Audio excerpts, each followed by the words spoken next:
So yung mga boy, nagbabalik na naman tayo. So panibagong video. So yung gusto mo matuto ko mga ganyan picture.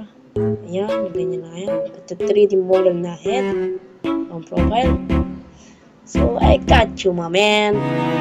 Kasi kung wala ka pang skin, mag-download ka na itong skin seed. At kumuha ka dito ng skin na gusto mo. Antayin mo natin kasi nag-loading pa siya. So dito, punta dito sa community.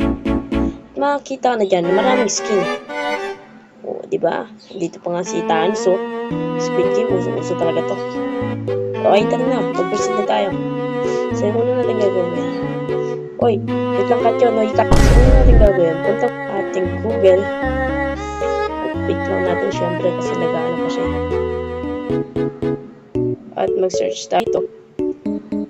Search natin dyan ay Minecraft profile. Minecraft profile. Ang ingay ng TV natin kasi maingay.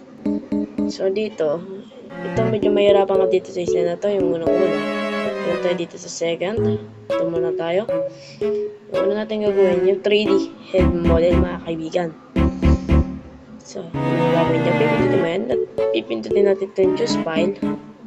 Select tayo dito ng image. Oh, ba't may mukha dyan? Punta tayo dito sa browser.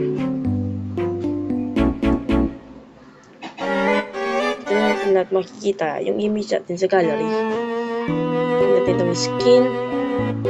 At uso na yung mag-generate dito, mga kaibigan. So, meron na tayo na ito. Pindutin mo lang yan. Uso na yung madadownload. Pupunta na yun. Where's yung gallery? Pindutin nyo lang itong 3 dot dito sa gilid at open with gallery na yan, mga kaibigan. Ito ay gallery. Okay, nandito na siya sa gallery natin at wala na yung background. Okay, next naman na gagawin natin. So, yung next naman na gagawin natin, yung ulit na skin na to, mga kaibigan. Itong ano, ayan, yan. Dito, iangat lang natin yan kasi dalawang ano na. Fingers. At custom, pindutin natin dito yung custom made skin para yung si skin nyo. Kasi dun sa isa walang custom skin. I-search ka lang dun ng pangalan. Tapos, i-scroll na natin dito at ilagay nyo na yung skin nyo. Kung saan yung mag-generate. At ito naman sa background.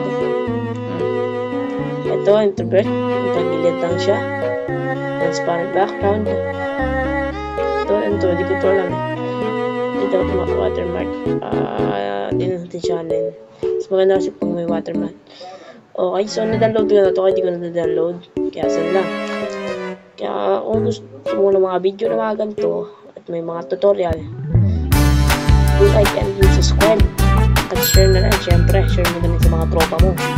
At yun lang. Sa mga pagbabalik. Bye-bye!